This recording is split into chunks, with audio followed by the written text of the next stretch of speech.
விஜய்க்கு உரிய பாதுகாப்பு அளிக்க வேண்டும் என அவசரமாக அமித்ஷாவுக்கு கடிதம் எழுதியிருக்கிறது விஜய் தரப்பு. என்ன நடக்கிறது, கொள்கை எதிரியாக இருந்தாலும் பரவாயில்ல அப்படிங்கிறதுனால கேட்குறாங்களா, இல்லை அது சட்டப்படியாக அதான் வாய்ப்பாக இருக்கிறதா, திமுகவை எதிர்ப்பதற்காக இந்த முடிவை எடுத்திருக்கிறார்களா, விஜயனுடைய பாதுகாப்பில் என்ன குறைபாடு இருக்கிறது, இப்படி பல கேள்விகள். தேர்தல் ஆணையரை சந்தித்தது மட்டுமில்லாமல் தமிழ்நாடு தலைமை தேர்தல் அதிகாரி அமித்ஷாவுக்கும் கடிதம் போயிருக்கிறது. கடிதத்தில் என்ன இருக்குது, இன்னொரு பக்கம் தமிழ்நாட்டில் தான் விஜய்க்கு இப்படியான, பாண்டிச்சேரியில் இதை விட அதிகமான சோதனை.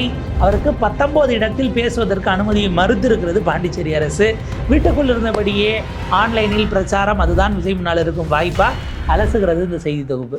இந்தியாவிலேயே பாதுகாப்பு இல்லாத ஒரு தலைவராக இன்னைக்கு விஜய் அவர்கள் தான் இருக்கிறாரு. உள்துறை அமைச்சர்கிட்ட கடிதம் போயிருக்கு அப்படிங்கிற செய்தி எல்லாம் பரவலாக இருக்கிறது. என்ன உண்மையிலேயே அவரை பார்த்து பயந்து எதிர்கட்சிகள், இங்கே இருக்கக்கூடிய ஆளுங்கட்சி எல்லாமே முடக்க பார்க்குறாங்களா, ஒரு சதி பின்னப்படுகிறதா விஜய்க்கு எதிராக, இல்லைன்னா இப்படியே ஒரு கனவு உலகத்துக்குள்ளால தாவேக்கா கட்சியினரே இருக்காங்களா, என்ன நடக்கு? இந்த விஜயினுடைய ஆதரவாளர்கள்லாம் அவருக்கு எந்த ஒரு ட்விட்டர் ஸ்பேஸ் ஒன்று, ஒரு எலெக்ஷன் இதெல்லாம் அறிவிச்சு இந்த தேதி வந்து ஒரு வாரத்துக்கு முன்னாடி நடந்துச்சு. அதில் அவங்களுக்குள்ளே பேசிக்கிறாங்க தாவேகா தம்பிமார்கள் தான். அதில் ஒரு தம்பி கேட்குறாப்புல, தளபதி எப்போனே பிரச்சாரத்துக்கு வருவாப்புல, எண்ணெயிலேருந்து வராருன்னும் போது ஒருத்தன் 2 நாள் இல்லை 26 அல்லது 27 அப்படின்னு சொல்ல வராரு. இன்னொருத்தன் தேதியை சொல்லாத அப்புறம் வரலன்னா திரும்ப ஏன் வரலன்னு கேட்பாங்க அப்படின்னு சொன்ன ஒரு ஆடியோ ரொம்ப வைரலாக ட்விட்டர் ஸ்பேஸினுடைய ஆடியோ பரவிட்டு இருந்தது. எப்போ வருவாருன்னு கமிட் பண்ணிடாதீங்க, அவர் வருவார எப்போ, கடைசியில் எப்போ வருவேன் எப்படி வருவேன்னு யாருக்கும் தெரியாது. ரஜினி டைலாக் தான் இன்னைக்கு விஜய்க்கு போயிருக்கு. பிரச்சாரத்துக்கு தொகுதிக்கு வருவாரா அதெல்லாம் தெரியாதுங்கிற மாதிரி இப்போ வந்துட்டு அவர் சொன்ன காரணம், ஏன்னா நீங்கள் தலைவர்கள் அவங்க வயதை மீறி உடைச்சிக்கிட்டு இருக்கிறாங்க. அது எடப்பாடி பழனிசாமி அவர்களோ இல்லை ஸ்டாலின் அவர்களோ சீமான் அவர்களோ, சீமான்லாம் ஒரு நாளைக்கு 6 சட்டமன்ற தொகுதியில் போய் தொண்டை தண்ணி வறண்ட பிறகும் பேசிக்கிட்டு இருக்காப்புல. அவரை விட நீங்க இளைஞர், 3 பேரை விடவும் நீங்க இளைஞர். ஆனா நீங்க 6 நிமிஷம், ஆமா, அவருக்கு வாயிலிருந்து நெருப்பா வருது. அவரு ஒரு நாளைக்கு 6 தொகுதி போற அவரும் இருந்த ஒரே தொகுதியிலே 6 நிமிஷம் பேசின நீங்களும் ஒன்னாங்கிற கேள்வி இருக்கு இல்லையா? இப்போ இதுக்கெல்லாம் ஏன் காரணம், விஜய் ஒரே ஒரு நாள் வந்தார், கொளத்தூர்ல பேசும்போதே 2.5 நிமிஷத்துல கிளம்பிட்டு போயிட்டாரு. அன்னைக்கு வில்லிவாக்கம் பேசல, அண்ணா நகர் போகல, நேத்து வெளியவே வரல, இன்னைக்கு வெளியவே வரலன்னா அதுக்கு தான் இன்னைக்கு ஒரு கடிதம், புகார் கடிதம். ஏன்னா என்ன காரணம்னு எல்லாம் கேட்பாங்கல்ல. ஆமா, ஏன் வரல அப்படின்னு சொல்றதுக்கு, ஏன் வரல நேரடியா சொல்லாம நீங்க இதை பார்த்து தெரிஞ்சுக்கணும் அப்படிங்கிறதுக்காக போய் நம்முடைய தமிழ்நாட்டினுடைய chief electoral officer Archana Patnaik அவர்களை சந்தித்து உள்ள புகார், எங்க தளபதி சார்பில் நாங்கள் இங்கே வந்திருக்கோம் அப்படின்னு சந்திச்சு. ஏன்னா இப்போ அவர் திரும்ப வெளில வரணும்னால அவருக்கு பாதுகாப்பு குறைபாடு இருக்குங்கிறதுனால இது கூட வர முடியாத ஒரு சூழ்நிலை. டிஜிபி அலுவலகத்தில் பாதுகாப்பு பிரச்சனைகள் எதுவும் இல்லாமல் டக்குன்னு போயிட்டு வந்துட்டாரு. அதுக்கு அப்போ நம்ம என்ன புரிஞ்சுக்கணும் அப்படின்னா, இல்லை அவர் சிபிஐ விசாரணைக்கு போகும்போதும் வீட்டிலேருந்து ஏர்போர்ட் வரைக்கும்லாம் ஒன்றும் பெருசா இல்லைன்னு ஒரு கேள்வி இருக்குல்ல. அப்போ நீங்கள் தகவல் சொல்லாமல் போனால் ஒன்றும் வீட்டு வாசல்லே ஒரு 100 பேர் எப்பயுமே எப்போ தளபதி வெளில வருவார் ஃபாலோ பண்ணுவாங்கன்னு பைக்கில் பெட்ரோலை ஃபில் பண்ணிட்டு அப்படியே உட்காந்துருக்க மாதிரிலாம் அங்கே கிடையாது. வருவோன்னு தகவலை சொன்னீங்கன்னா ஆளை சேர்க்கறதுக்கான வேலைகள் அது போயிட்டுருக்குங்கிறது தான் கவனிக்க வேண்டியது. அதாவது ஆர்கனைஸ் பண்ணுறதுக்கு ஒரு ஆள் இருக்குது. நீங்கள் வராருன்னா நம்ம போவோம், நம்ம வெயிட்டை காட்டுவோம், நம்ம ஃபாலோ பண்ணுவோம் அப்படின்னு தயாராவதற்கு நீங்கள் சொல்லிட்டு வர்றது, முன்கூட்டியே சொல்கிறதுங்கிறதே அதுதாங்கிறது நம்மளால் புரிஞ்சுக்க முடியும். இல்லை அப்போ அவரே அவருடைய வீட்டிலேருந்து அவருடைய வீட்டுக்கு போவார், நீலாங்கரை வீட்டிலேருந்து பட்டினப்பாக்கம் வீட்டுக்கு போகிறாருல்ல, அப்போலாம் யாரும் ஃபாலோ பண்ணுறது இல்லை. ஏன் ஃபாலோ பண்ணுறது இல்லை நீங்கிறது புதுச்சேரிக்கு போனீங்களே, அப்போ எத்தனை 10 பேர் 100 பேர் உங்களை இங்கேருந்து ஃபாலோ பண்ணிட்டு பாண்டி வரைக்கும் வந்தாங்க. ஏன்னா நீங்கள் மொத்தமாக ட்ராவல் காரில் தான் போயிட்டு காரில் தான் வந்தீங்க. அப்போ இவ்வளவு கேள்விகள் இருக்குல்ல. இப்போ என்ன அவங்கக்கிட்ட புகார்னா, எங்கள் தலைவருக்கு உரிய பாதுகாப்பு இல்லை, இதுக்கு நீங்கள் உரிய பாதுகாப்பு கொடுக்கலங்கிறத தாண்டி அவருக்கு கொடுக்காததுக்கு பின்னால் என்ன இருக்குங்கிறத நீங்கள் கண்டுபிடிக்கணும். அதுக்கு முன்னால் இவங்க சொல்லியாச்சே, இதுக்கு பின்னால் யார் இருக்கா, இந்த காவல்துறையோட சேர்ந்து யாரு கைகோர்த்து இந்த வேலைகளை எல்லாம் செய்யறாங்க விஜய் அண்ணாவுக்கு எதிராக அப்படிங்கறதெல்லாம் பேசிட்டாங்க.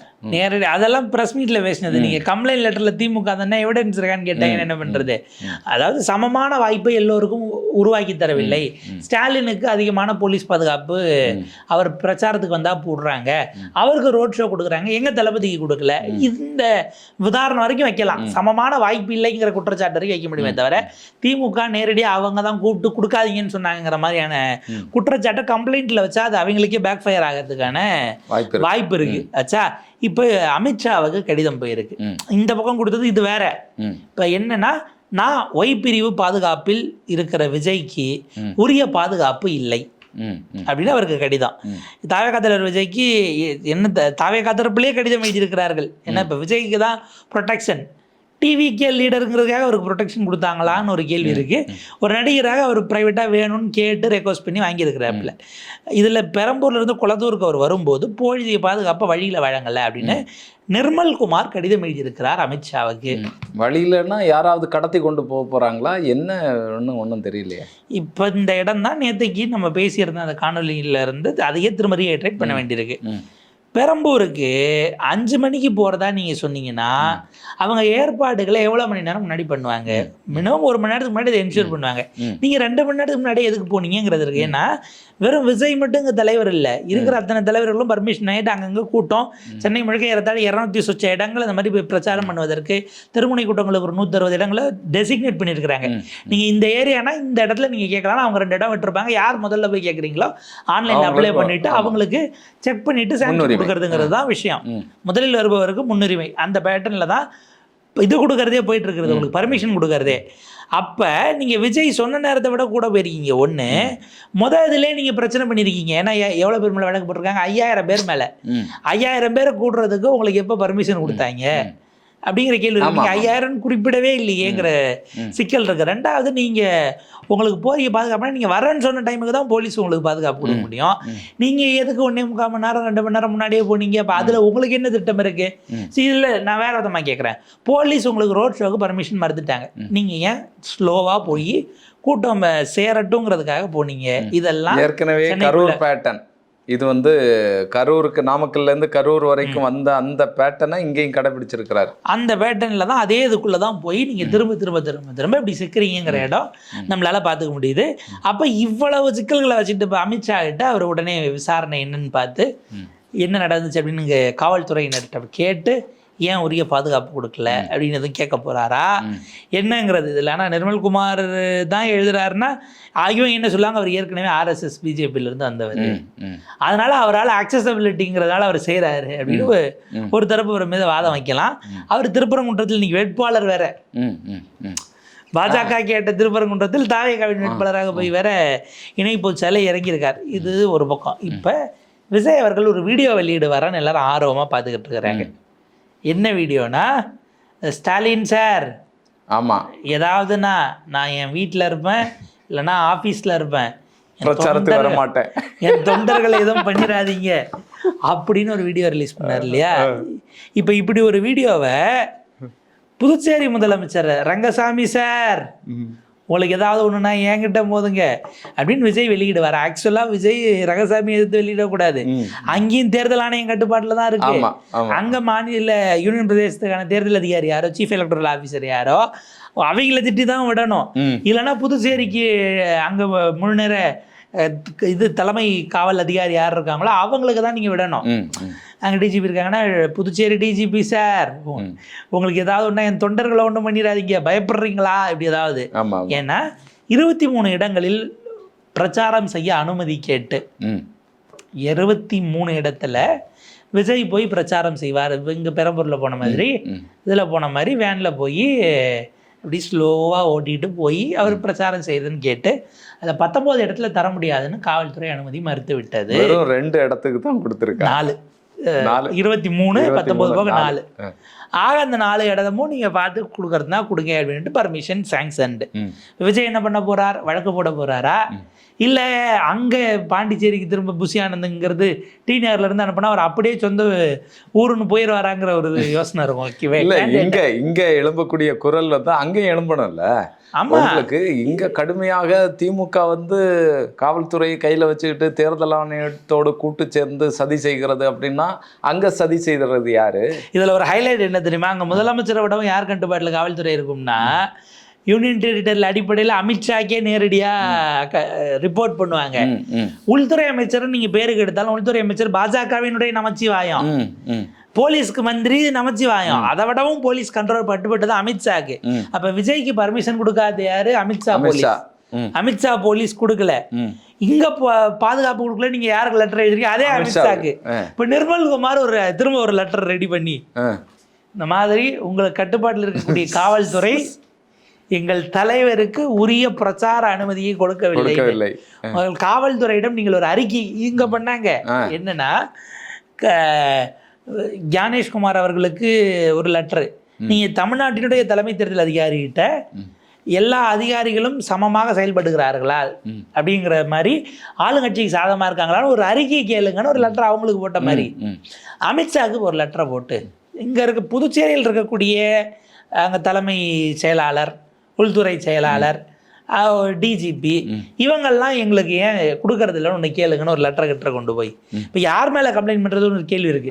தமிழ்நாட்டில் நீங்கள் தேர்தல் அதிகாரி தப்பு இல்லைன்ட்டீங்க, அப்போ அங்கே என்டிஏ கூட்டணி ரங்கசாமியும் நமச்சிவாயமும் அமித்ஷாவும் சரியில்லைன்னு அப்போ நீங்கள் அங்கே குற்றச்சாட்டு வைக்கணும். அங்கே தேர்தல் அதிகாரின்னு வச்சா இங்கேயும் தேர்தல் அதிகாரி தானே எப்படி திமுக திட்டுவீங்கன்னு கேள்வி வரும்.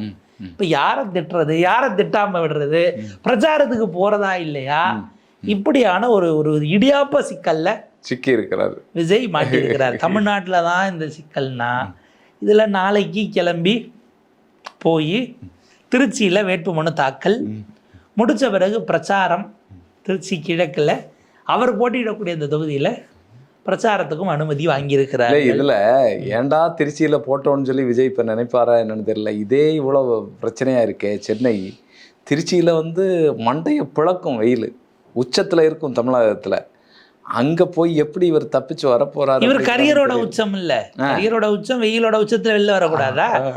இந்த உச்சம் அந்த உச்சம் போக என்ன மிச்சங்கிறது எலெக்ஷன் முடிஞ்ச பிறகு அவர் எடுத்த அந்த முடிவுக்கான மிச்சத்தை மக்கள் 2 பக்கமும் தெரிவிப்பாங்கன்னு வைங்க. இதில் என்னென்னா திருச்சி கிழக்கு ஏர்போர்ட்டுக்கு கொஞ்சம் பக்கத்தில் இல்லை, கொஞ்சம் ட்ராவல் இருக்கும், ஒரு ½ அன் ஹவர் இல்லை அதை விட கூடவே கூட நீங்கள் இருக்கிற டிராஃபிக்கை பொறுத்து நீங்கள் போகிறதுக்கான தேவைகள் இருக்கும். இப்போ நாளைக்கு ஆக மொத்தம் வேட்புமனு தாக்கல் பண்ணுவோம். நீங்கள் நாளைக்கும் விட்டுட்டீங்க அப்படின்னா இன்னைக்கு 2வது நாள், நாளைக்கு 3வது நாள், அதுக்கப்புறம் ஒரு நாள் தான் இருக்கும். சனிக்கிழமை மட்டும்தான், குட் ஃப்ரைடேக்கு அடுத்த நாள் மட்டும்தான் இருக்கும்னு நினைக்கிறேன். அதுக்கப்புறம் ஈஸ்டர் வந்துட போகுது.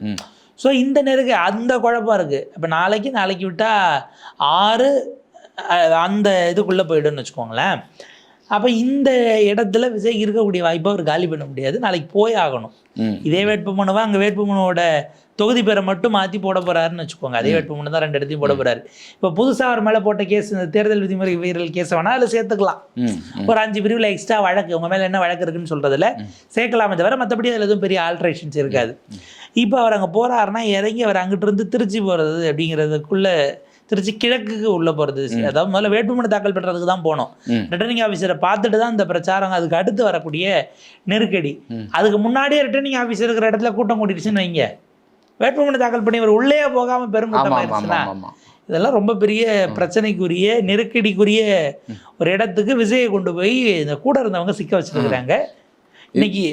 இன்றைக்கு திருச்சியில் முதலமைச்சர் மு க ஸ்டாலின் அவர் கேண்டிடேட்ஸை அறிமுகப்படுத்தி பேசுகிறாரு. அடுத்து இவர் போகிறாரு. அதுக்கப்புறம் ஒரு நாள் கழித்து எடப்பாடி பழனிசாமி அவர்கள் போகிறாங்க. ஸோ திருச்சி சென்ட்ருக்கு அவன் ஒரு அரசியல் மையம் அப்படிங்கிறதுனால போயிட்டு இருக்கு. விஜய் இப்போது வேட்புமனு தாக்கலுக்கு போவார், அதற்கு பிறகு பிரச்சாரத்துக்கு போவாரா அப்படிங்கிறது விஜய்க்கே வெளிச்சம் அப்படிங்கிற ஒரு சூழலும் வந்திருக்கு. ஸோ இப்போ பாண்டிச்சேரிக்கு ஒரு ஏறத்தாழ இருக்கிற 30 தொகுதிக்கும் வீடியோவில் காணொலியில் பேசுவார், யார் யார் எந்தெந்த தொகுதியில் நிற்கிறாங்க அப்படிங்கிறத அங்கே வச்சு தான் அறிமுகப்படுத்துவார். இல்லை அதை தான் இங்கே இந்த 234 ஹோட்டலில் அறிவிச்சார்ல, அதில் அந்த 30 சேர்த்து அறிவிச்சிட்டாப்புல. ஸோ அவர் பேரை வாசிக்க அவங்க எழுந்துன்னு வணக்கம் வைக்க, இவரும் பதிலுக்கு வணக்கம் வைக்க, இதை மட்டும் கட் பண்ணி ஷார்ட்ஸாக போட்டு அவங்க ஆல்ரெடி ஓட்டு கேட்டுக்கிட்டு இருக்காங்க. அப்போ பாண்டிச்சேரி பற்றிய கவலை இல்லை.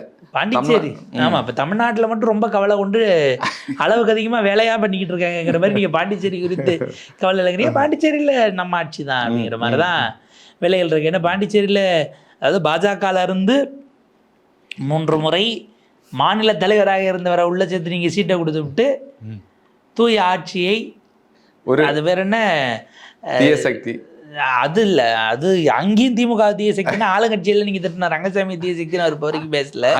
அங்கே போய் நின்று இவங்க வந்து தமிழ்நாட்டில் இருக்கக்கூடிய திமுக ஆட்சிக்கு எதிராக அங்கே பேசிட்டு இருப்பாங்களா அப்படிங்கிற கேள்வி இருக்கு நமக்கு. திமுகவை உள்ள விடாதீங்கன்னு அவர் அங்கே பேசினவர் தான். இப்போ என்னென்னா அவர் அங்கே போயிட்டு என்ன பேசுகிறாருங்கிறத தாண்டி அவருடைய ஆட்சியெல்லாம் அமைக்கிறதுக்கு ஆளை பூரா அதிமுக, பாஜக இங்கேருந்து ஏறத்தாழ ஒரு 6-7 பேர் இருக்கிற 30ல் ஒரு 6-7 பேர் முன்னாள் எம்எல்ஏக்களாக அமைச்சர்களாக இருந்தவர்களை சேர்த்து வச்சுருக்கு எடுத்து நீங்கள் உள்ளே போட்டிருக்கிறீங்க. தனி கட்சி வச்சுருந்தவர், அதில் கூட்டணி கட்சிக்கு வேறு 2 பேருக்கு விசில் சின்னத்தில் எல்லாம் போட்டிலாம் கொடுத்துருக்குறீங்க. ஆனால் கேம்பெயினுக்கே போகாமல் அங்கே எப்படி முடியுமோ அதைத்தான் அவர் தமிழ்நாட்டிலையும் பண்ண போகிறாருங்கிறது பலருக்கும் தெரியல. பாண்டிச்சேரிக்கு தான் அவர் போகாமல் ஆன்லைன். ஆனால் அது பழகிருச்சுன்னா மொத்தமுமே ஆன்லைன் தான். நீங்கள் அங்கங்கே எல்இடி கட்டி நான் பேசுகிறத அதுவும் லைவ்ல பேசுவாரா இல்லை வீடியோ பேசி அனுப்புவாராங்கிற கேள்வி இருக்குது. அப்படிங்கிற கேள்வி இருக்குது. அது வேற தேர்தல் ஆணையம் இந்த எலெக்ஷனை தமிழகத்தில் உச்ச வெயில் இருக்கக்கூடிய காலகட்டத்தில் கொண்டு வச்சுருக்கிறாங்க. இது விஜய் அண்ணாவுக்கு மிகப்பெரிய பிரச்சனையை உருவாக்கக்கூடியது. அவர் முதல் முறையாக போட்டிடுறாரு. இந்த நேரத்திலேயாவது அவங்க டிசம்பர் மாதம் ஏதாவது எலெக்ஷனை மாற்றி வச்சுருந்துருக்கலாம். அப்படிப்பட்ட சிக்கல்களுக்குள்ளால் அவர் ஓடிட்டுருக்காரு. வரக்கூடிய நாட்களில் தான் தெரியும் இந்த சிக்கல்களுக்கு விட என்ன. விஜய் அண்ணா வெளியே வருவாரா, இல்லைன்னா நீங்கள் சொன்ன மாதிரி காணொலியில் தான் பிரச்சாரத்தை நடத்துவாரா அப்படிங்கிறது பாப்போம் இது மேற்கொண்டு எப்படி போகுதுன்னு.